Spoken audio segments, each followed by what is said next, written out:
Hello, and thank you for joining us for the joint USGA R&A press conference. I'm Janine Driscoll with the USGA, and I have with me here Martin Slumbers, the CEO of the R&A, along with Dr. Steve Otto, the Chief Technology Officer, and with me, Mike Wan, the CEO of the USGA, as well as Thomas Pagel, the Chief Governance Officer of the USGA. Just a few shopping notes before we begin today. First of all, this conference is being recorded and it will be provided to you at the end of the conference. We're also going to provide a transcript to you that we'll be able to distribute when we're done. From a question and answer perspective, you should all see a Q&A button in your bottom right-hand corner or over to the right.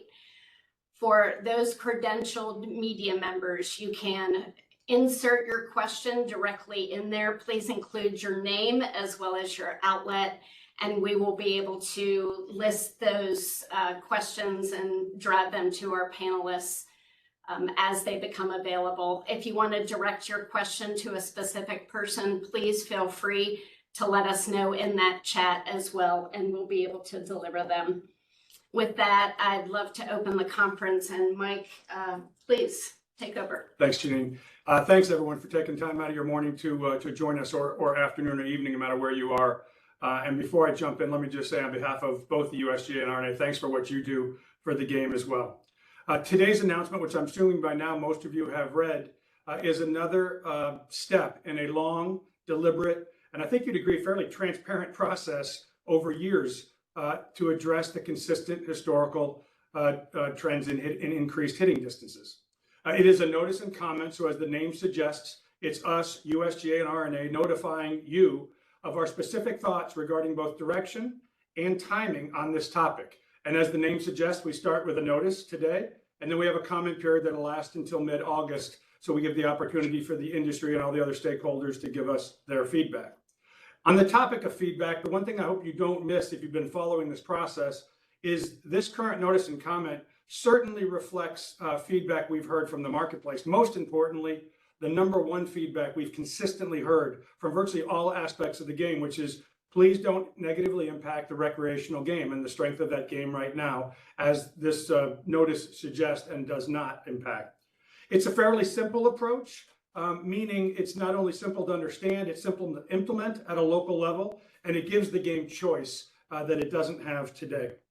I'm just going to end before I give it to Martin by saying that I think a lot of, in the debates and the arguments that'll certainly ensue over the next days and weeks that we'll all be a part of, I think we'll constantly find ourselves in this discussion about somebody saying, why would you do this today? The game is fine today. And just know that on behalf of both of us, we understand and we respect how great the game is. We certainly don't want to get in the way of that success. This is not really about today. It's about understanding the historical trends over the last 10, 20, 40 years and being able to be very predictive in terms of those trends over the next 20 or 40 years going forward, and questioning whether or not the game can sustain 20 or 40 years from now the kind of increases that we can that are so incredibly easy to predict. And if we simply do nothing, we pass that to the next generation and to all the golf course venues around the world for them to just simply figure out. So again, not so much about today, but about making sure tomorrow will be as successful as today. With that, I'll send it over to you, Martin, on the other side of the pond. And thank you, Mike, and greetings everyone from a cold and blustery St Andrews. In March 22, as you will be aware, we published the area of interest on the topic of hitting distance. And in it, we raised two areas. Firstly, a ball for the whole game that had different overall distance standards. And secondly, a model local rule on the driver, which would have reduced the forgiveness in the face. Over the period of comment, we worked in a very collaborative way with the entire golf industry on a global basis, seeking views, listening to opinions, and frankly, conducting further work on our side as a result. We heard three key pieces of feedback. First, Mike has already mentioned, but let me repeat. Please do not do anything to affect the recreational game. Golf is doing well, and we don't want to undermine this. The second piece of feedback we heard was that an MLR on the driver would impact multiple clubs, and the unintended consequence could be 3 woods or other clubs that perform better than drivers, and thus multiple clubs would need changing. And the third piece of feedback we heard is that there is too much change proposed and it's too complex. We listened to all of this very carefully and considered it in the context of all the data and analysis that we had. And accordingly, we've amended our thinking and have been targeted and proportionate in the proposal today. As custodians of our sport, we're of the view that at the elite male level, both amateur and professional, we've crossed the Rubicon with regards to where hitting distance is, but more importantly, where it is trending. And it's our responsibility as governing bodies to propose change to protect the long-term integrity of our sport. Golf has become far more athletic, and technology has improved substantially, and it is the future impact that is the most pressing concern to the USGA and the R&A. The notice and comment puts forward a new model local rule for elite golf that updates the parameters for the overall distance standard to today's game. The current test for conformity of a golf ball was set in 2004 and stipulates that a ball, when hit at 120 mile an hour club head speed at prescribed launch conditions, cannot go further than 317 yards plus a testing tolerance of 3 yards, so 320. The 120 mile an hour club head speed parameter was set based on the fastest swing speeds back in 2003, 2004. That was 19 years ago. And we all know, thanks to the data we now have, how much our wonderful sport has evolved since then. Updating this to the fastest speeds observed in our data set today leads to the new parameters under the MLR, being that a ball will conform under the model local rule for overall distance if, when it is hit by a club head at 127 miles an hour, at specified launch conditions, it goes no further than 317 plus 3. So let's be very clear. This notice and comment updates the testing parameters for today's game. Subject to this next comment period, it is intended to become effective January 2026 at the earliest. The data behind hitting distance was very clearly laid out in our Distance Insights report published in 2020.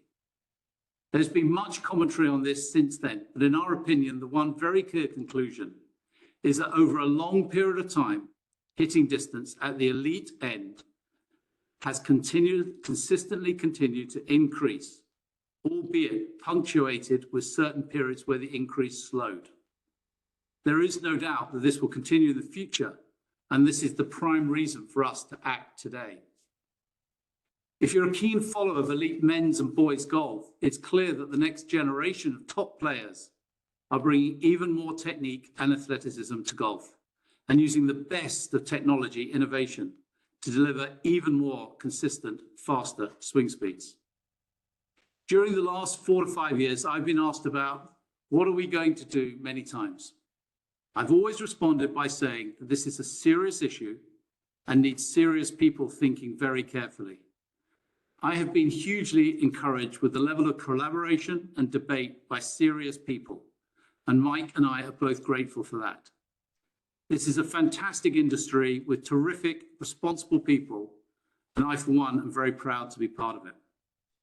Change is difficult, and we fully recognize that not all agree with our thinking, but we have listened and considered other points of view very carefully.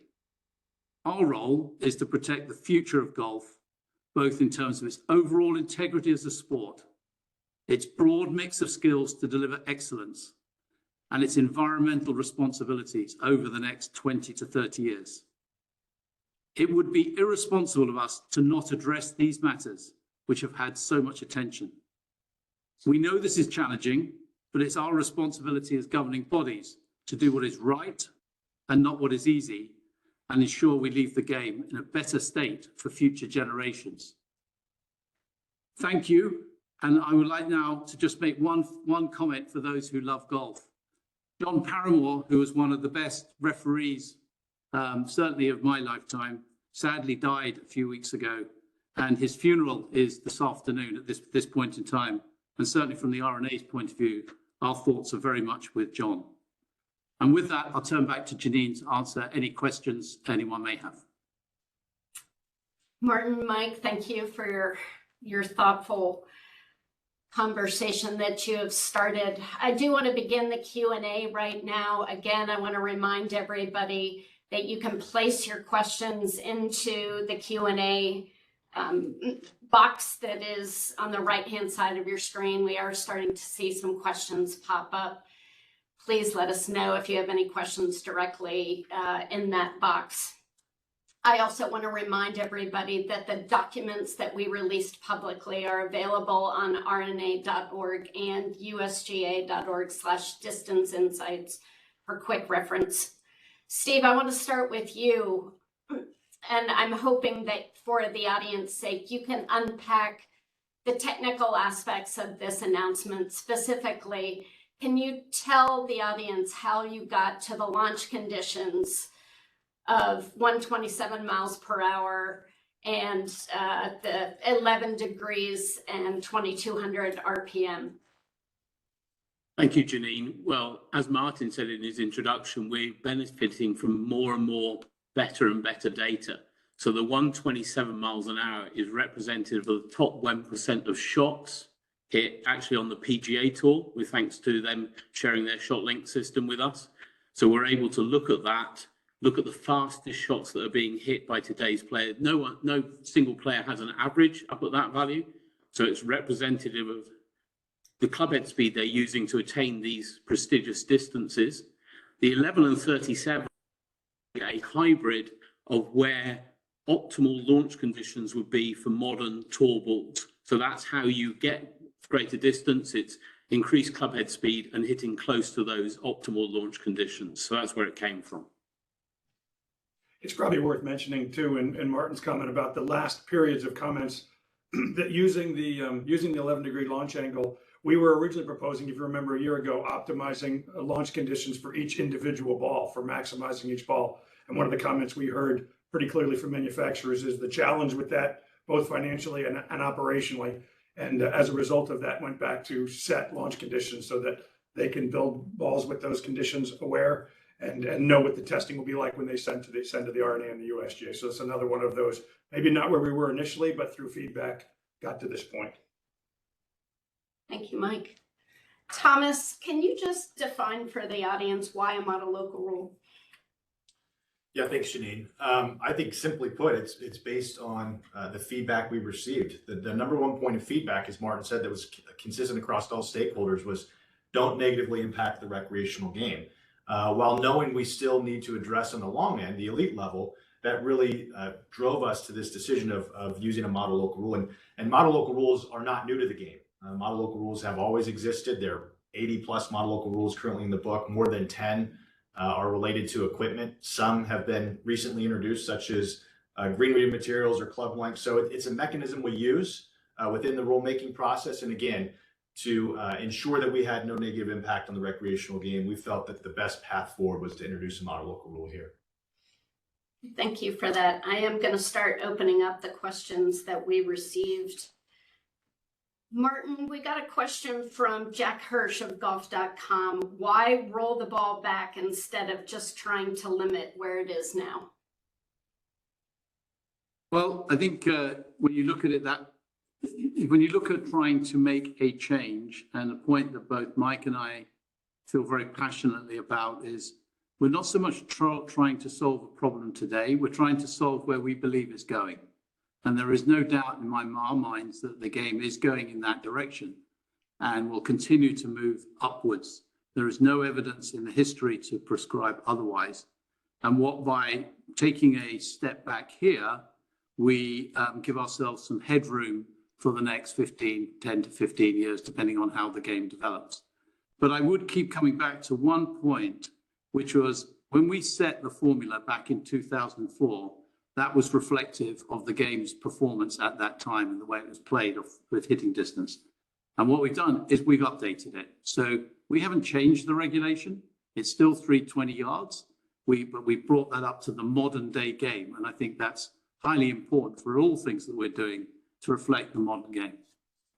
I think I'd add to that, John, that if we went back to 2002 and 2004, the last time the R&A and the USGA made these changes, the quiet internal goal was to say, let's stop it. This is as far as it will go. So that proposal was, let's stop distance. And here we are 20 years later, because none of these proposals do we want to simply put a governor on the ball and it falls out of the sky. We want athleticism to win. We want there to be an advantage to be longer versus shorter. We want people to pursue a competitive advantage. So the whole let's just stop it here has been tried before, and that's how we get ourselves to 2023.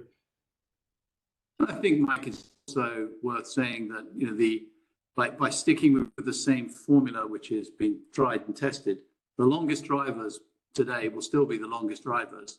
The best drivers of the ball will still be the best drivers of the ball.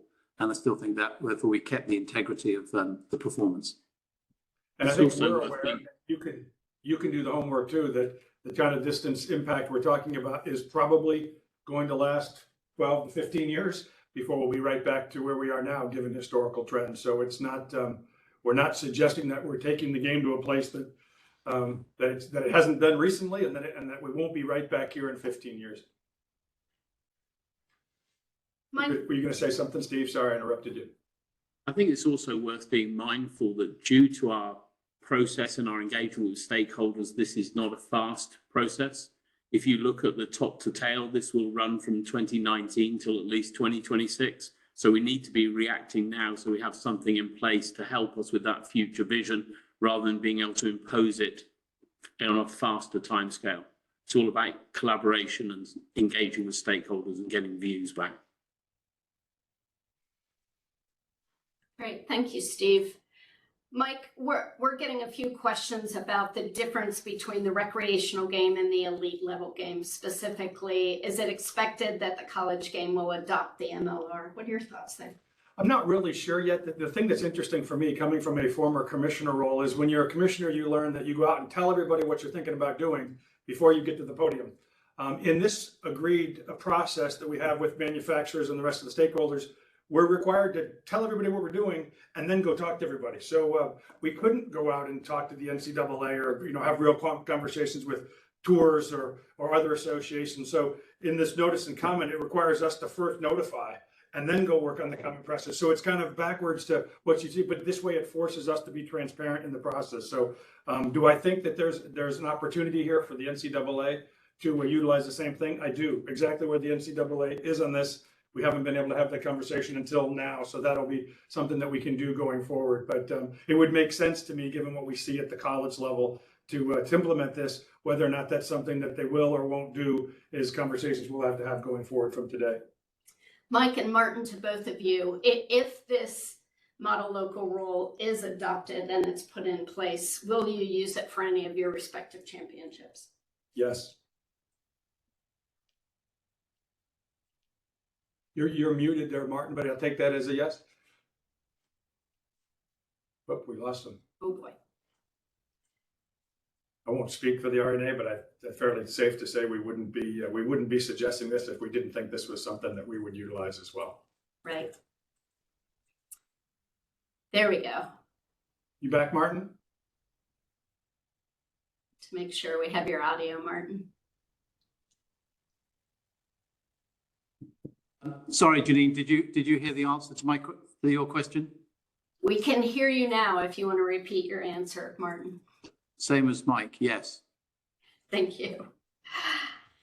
So for Thomas, are there measures in place to amend and or add to these changes to continue to protect courses and the integrity of the game as technology continues to evolve?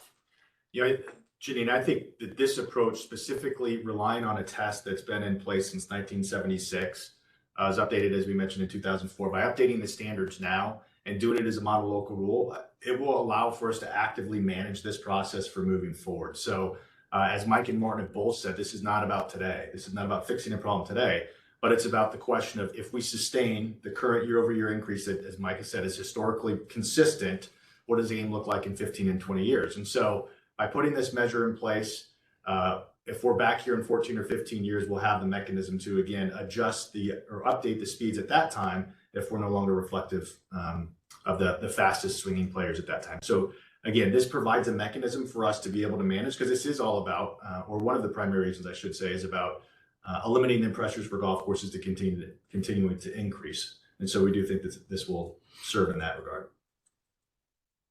Great. Steve and perhaps Thomas, perhaps all of you can weigh in. A few questions. I think we might have lost Martin again. So Mike, perhaps I'll, Martin, if they're back. Do you think that with more complicated setups that this measure could have been avoided? So lots of questions specifically related to course setup. Can you address that directly? I think that there is, there's multitude of variables around how the game is played and how it's performed, and which course setup is one of them. But I do think it's a bit of a red herring here. Course setup, you need to maintain the integrity of the golf course and the way it's being played. What has happened here over 20, 30 years is the balance, in my opinion, the balance of skill and technology is we've already got a little bit out of key for the very, very skilled players. So course management, course setup.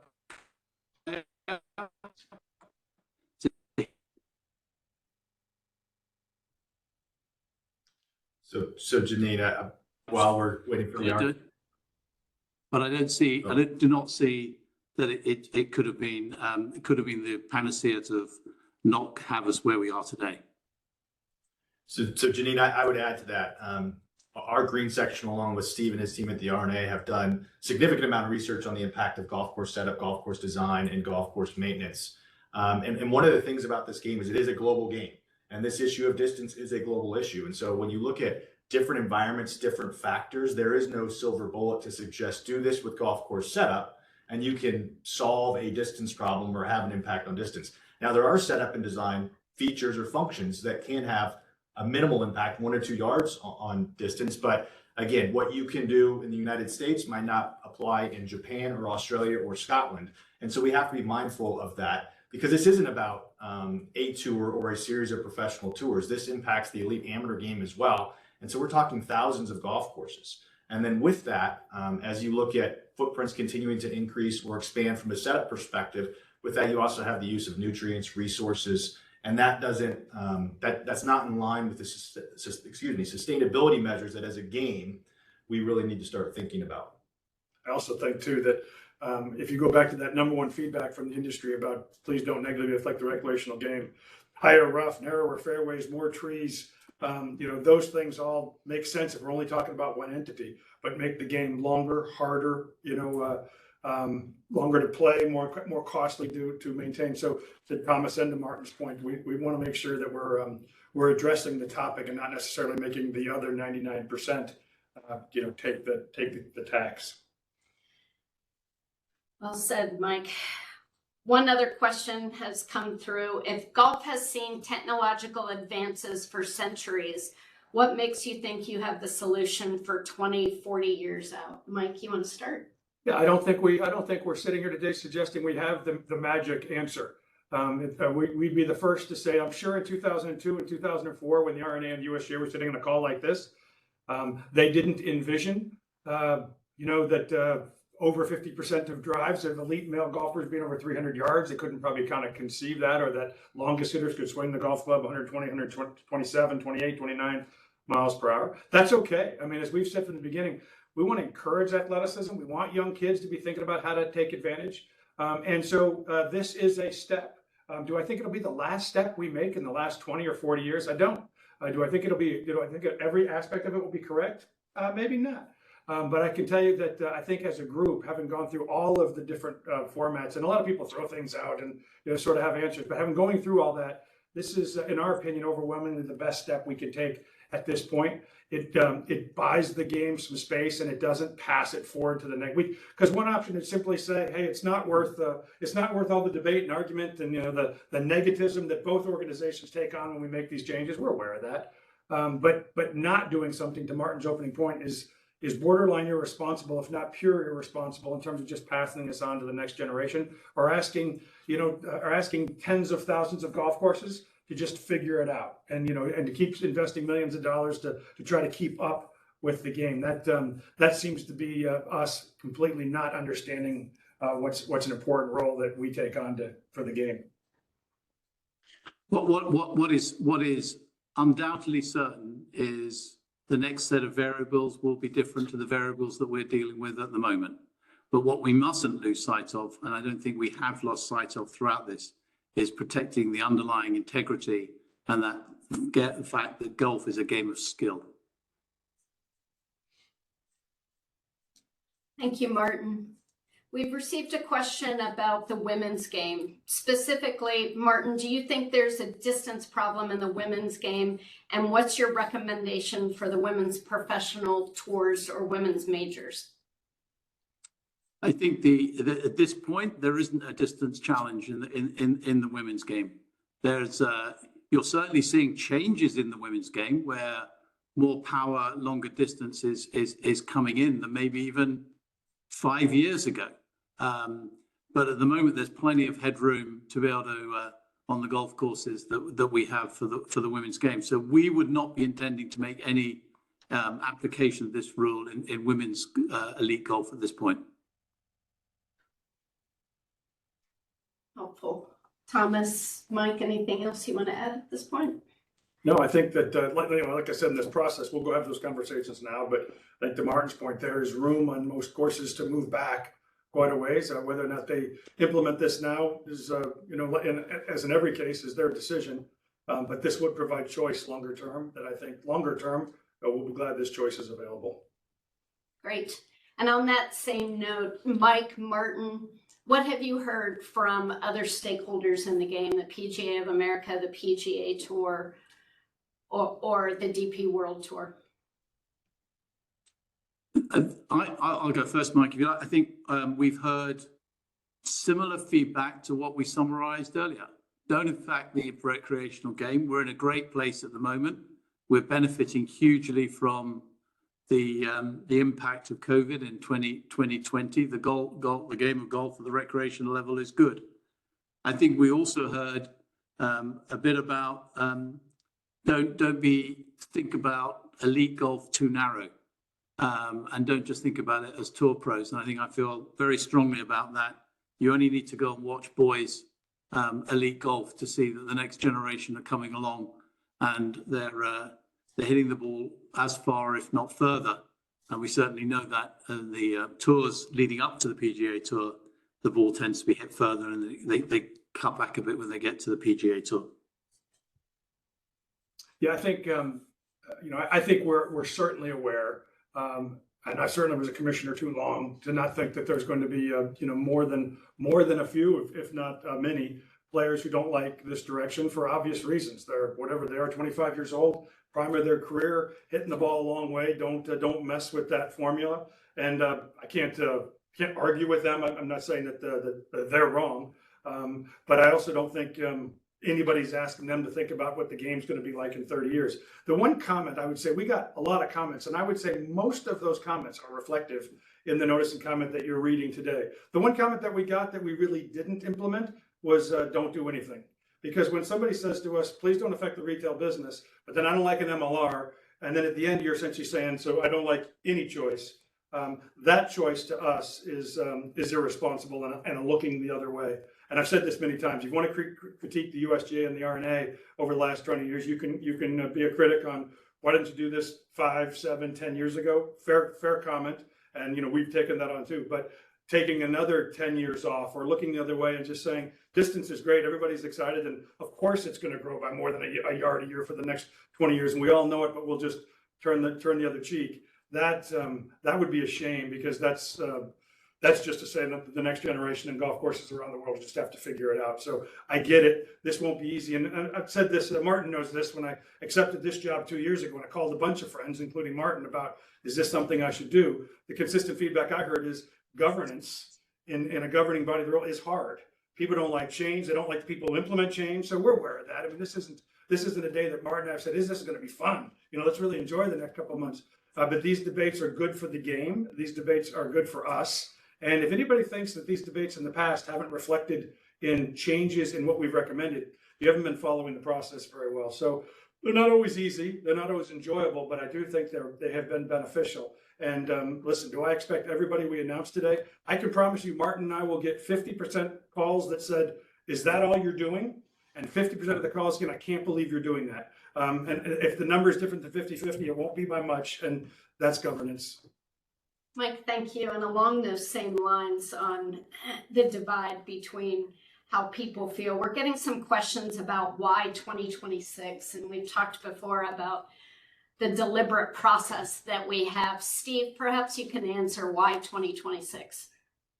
It was part of the stakeholder feedback, Janine. And we do listen to that. So we heard from manufacturers about what realistic timescales for implementation are.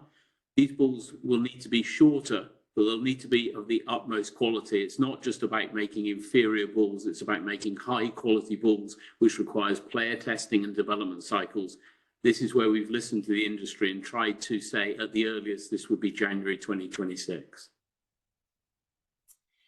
So Thomas, a question for you that really leads into a lot of questions that we have specifically about the word bifurcation and about the game being divided as a result. Can you just address that term bifurcation and address what a model local rule will do for the game? Yeah, Janine, I mean, look, that's a word that I think has caused some anxiety for governing bodies in the past. But in this instance, if somebody wants to call this bifurcation, I'm not going to have an argument over words with them. Use of a model local rule is something that we've done consistently over the years. We've always said it gives the game options. And in this case, we're just giving the game options. Those that conduct elite level events, whether that be tours or elite amateur events, now have an option if they want to deal with the issue of distance. As Steve rightly said, we're looking at 2026 at the earliest. So this isn't people needing to make a decision around today, next year, even the next season. We're looking out to 2026. Again, this is consistent with how we've acted in the past relative to model local rules and providing the game options. And based on the significant feedback we received, we think it's appropriate here. And it's not the start to writing two different sets of rules. It truly is just an option around a piece of equipment. Thank you, Thomas. Martin, for you, there's been quite a few questions about implementation and about specifically at the elite amateur level about golfers needing two different sets of golf balls. Can you just address what you think implementation will look like if this model local rule is adopted? I think two things. One is a lot of conversation, a lot of discussion, and a lot of thinking about where do we draw the line for elite amateur golf. But I think it should also be reflected that once you get to a certain level, at elite level, the only golf you're really playing is against other elite players in elite tournaments. And so, you know, I think that it will manage itself through carefully. But I think it's there is logic, and there will be a process, and we'll be able through clarity to be able to do it. And I do think it's worth remembering, well, we're not the first sport to do this. There are many other sports that do have this sort of split model, and they seem to find a very clear way of being able to do it, and I'm sure we will. Thank you, Martin. There are some questions that are coming up related to fans. Mike, and I'll address this to you. Are you concerned at all that especially younger fans of the game that you're trying to draw in will find the game less appealing, or that they'll find that trading distance for shot making is going to make the game less interesting? Well, just let me answer your question in reverse order, because trading distance for shot making, I don't envision younger fans and athletes who have desire to play at this game at a high level are going to be trading off their distance pursuit. I mean, as Martin said, we're using the same testing technique that we used back in 2004 that does allow longer to be longer and, quite frankly, shorter to be shorter. So there will still be an opportunity, and quite frankly, I think all of us believe there will be a drive to continue to pursue distance as an advantage, and I believe that people will. I think if you're talking about going to a Corn Ferry Tour event and somebody hits it 340 today and hits it 336 tomorrow, is that going to be less awe-inspiring? I don't think so. I mean, the 336 is still, or whatever the numbers are. I mean, you're still going to, when you're watching elite level golf, whether it's an amateur level, a college level, a pro level, I think the difference of what you'll be watching is not going to change. And the excitement behind that game. I would say this, I mean, we didn't say it so far, but we've said it internally, maybe not as much publicly. I've been here 2 years. We have never had a meeting about scoring. Neither with the R&A, not with the USGA. Meaning we're not waking up every Monday morning wondering what the score was last Sunday or where it was in a different event in Asia or South Africa or America. At the end of the day, scoring is going to be based about how a tour or an individual competition committee sets up a golf course. This is just to make sure that golf courses will still be in play in the next 20, 30, and 40 years. And, you know, people say to me, is this about protecting a golf course? Well, if you feel that's about protecting a golf course, that's fine. But it's how big is that list of golf courses going to be protected, going to be in 40 years if we turn the other way? So no, I think young players, young athletes are going to pursue distance. I think they're going to be awe-inspired by distance. And the best players in the world are still going to be the overwhelmingly best players in the world, and by far the biggest marketing tool in the world, because I can tell you as a 58-year-old golfer, I care about what people play on tour, and that's not going to change. Thank you, Mike. Perhaps I could pick up, Janine, one of the reports in the Distance Insights project actually tackled this and asked people what they enjoyed about the game, what they found interesting about the game. And to pick up on Mike's point, it was all about relative performance rather than absolute performance. It wasn't the absolute score or the absolute distance. It was the interaction and the stories between players is what people found exciting, not the absolute distance they were hitting the ball or what they were scoring. And that came out in those distance reports. Thank you very much, Steve. Very important question. And I think this question that we just got in takes that one step further. So I'll ask you this question, Steve. Do these changes suggest we are looking to protect the relevance of courses, venues, and sustainability challenges rather than rebalance the importance of control shot making against distance for elite players?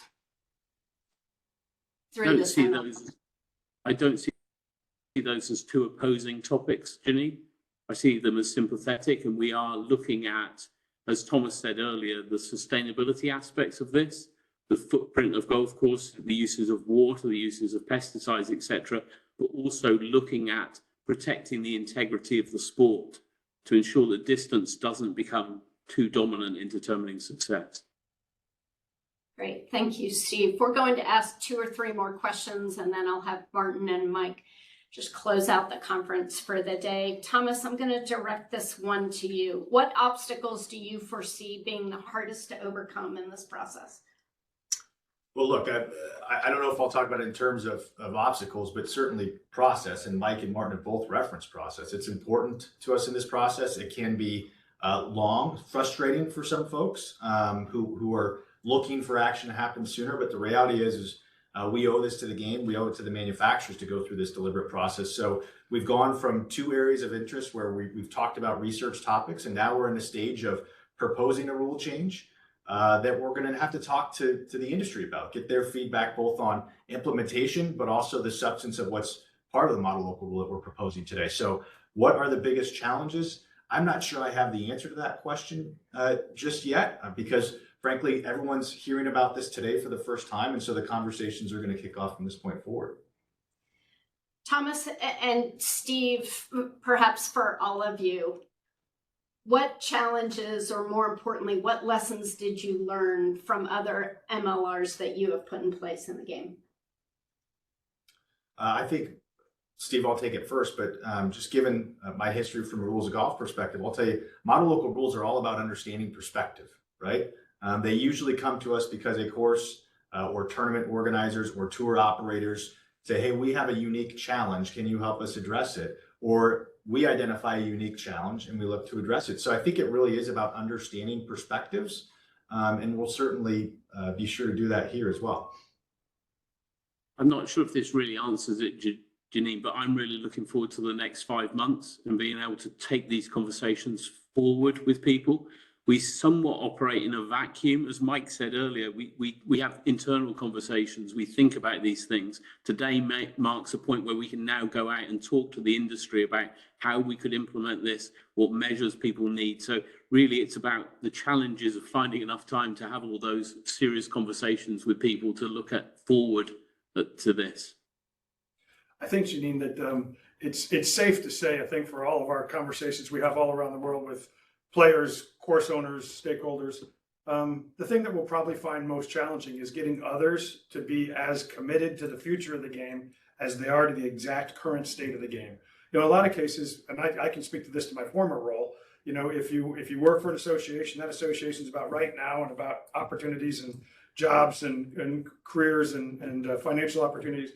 And it's difficult to talk about 20, 30, or 40 years from now, because that's not what's driving you. There's people in the business today that are connected to manufacturers, and they're about, you know, moving product today. And we get all that. I mean, that's real. So sometimes it's challenging, no matter who you're talking to get somebody to stop talking about today or tomorrow, literally, and start talking about whether or not we're okay in 20, 30, or 40 years. Generally speaking, when you push somebody to that conversation, they don't want to have that conversation anymore, because that requires choice, and their preferred choice is nothing. But when you ask them about, would you agree that distance is not going to stop over the next 20 or 30 years? They do. They just don't, you know, they don't want to get to the choice part, and we get that. And that's nor is that their role. So I would tell you that the hardest part always in these kind of things. And to Thomas's point, a lot of local rules that are in play were tours or other associations or tournaments coming to us asking for help to implement something at their level that the game didn't need across the board. And some of them are the other way around, the R&A and the USGA implement. So I would just make sure that the general audience knows that MLRs haven't been viewed as a negative thing. In some cases, tournaments have come to us and said, and we've implemented some MLRs that we've sort of said, don't really sure you need it, but if it could be helpful, here's something that you could use within your own game. So there's a broad range, but I think it's difficult to ask today's audience, today's player, you know, today's even recreational golfer, and maybe even today's media, to really consider what this looks like in 30 years if the answer is do nothing. Right. So I think we'll end with this. Martin, can you just go through for us what happens now as part of our governance process? I know Steve mentioned that very briefly about accepting comments back. Can you just talk a little bit about what you foresee happening within 2023? So for the next 6 months, what I see happening is a series of conversations that are on with groups and parts of the golf system who are maybe not as committed to the change that we are. And I see a series of conversations with the industry more broadly about the practical steps to be able to implement along these lines. What there will be, and people can be absolutely certain of, is it will be collaborative and it will be thoughtful. I'm probably not as excited as Steve is for the next 6 months, but I think that this is a very important moment for our sport and for the future. And I care deeply about the game of golf being a game of skill. And I think this is a great way of us making sure that it remains a game of skill. Thank you very much, Martin. Last question for both of you. Do either of you anticipate that your respective championships will be played on shorter courses moving forward? Fortunately or unfortunately, you can look online and see how we're going to be playing for the next 15 or 20 years. So I could make up an answer to that question, but where the U.S. Open and in many cases the U.S. Women's Open are going to be played for the next at least decade, if not 15 years. So those choices have been made for us. I think there is no simple answer to that question. This is not a static problem that you can explicitly state, and I think we will stay dynamic to how the game continues to evolve, and certainly for us, a lot of our courses, how the weather comes in. We actually very rarely play the distance that we publish at because we're moving around based on the weather, and we will keep to making sure it's dynamic and keep making sure that it's reflective of the game. And let's not forget, when this change will happen no earlier than January 2026. So all of us have got 3 years worth of our great championships to stage at. Us New Jersey folks are having some Scottish weather right now, Martin. For Enjoy. sure. Thank you. Well, I think we'll wrap on that note. Martin, Mike, Thomas, Steve, we've received a lot of comments about the air of collaboration that they're seeing on this call between the USGA and the R&A. And Mike, perhaps I'll turn it over to you just for some ending remarks. Yeah, I appreciate people making those comments. I mean, as I said, governance is hard. It doesn't. This is not the thing that we're most, proud of, as people sometimes tend to think. We know this is going to be difficult, and I would just say to the group that sees that, I'm glad you do, because I can speak for Thomas and the rest of the USGA. We're proud to be partnered with the R&A. They're respectful not only of us but of the game, and I'm glad we're living this together, because as Steve said, sometimes you have to do this in more of a vacuum, and you need people that are willing to push back, challenge each other. And we haven't loved each other the whole way of the process, but we've respected each other and always had the vision. What I've really respected about Martin is at the end of the day, it's about what's going to be good for the game in 20 or 40 years, not what's good for tomorrow. I can promise you, none of us have had a conversation about where we're going to play an Open Championship or a US Open, and this is so critical for that. This is shame on us if we would ever be making a decision along that lines. This is about whether or not the game is healthier 20 years from now than it is today, or at least as healthy. Thank you, Mike. Martin? As quite often in these conversations, I don't need to add any words on top of Mike's. Well, delightful. Steve, Thomas, anything else you wish to share before we end? No, I mean, I just appreciate everyone taking the opportunity to join us this morning. And as Steve has mentioned, this is the next step in the process, and we're going to begin that immediately, having discussions with stakeholders and others that are interested in the topic. Great. Thank you. We appreciate. Steve, please, Steve, go ahead. Nothing to add. Thanks, Janine. Thanks, Mike. Sorry. No, I'm so glad that you told me that. Thank you. Well, for all of us at the USGA and the R&A, thank you very much for joining us. We will follow up in due course with a copy of this recording as well as the transcript. You know that the documents are located at rna.org and usga.org/distance insights. And we'll be happy to take your questions via email directly following this conference. Thank you again for participating, and we look forward to talking to you soon. Cheers. Thank you. Thank you. Thanks, Janine. Mm-hmm.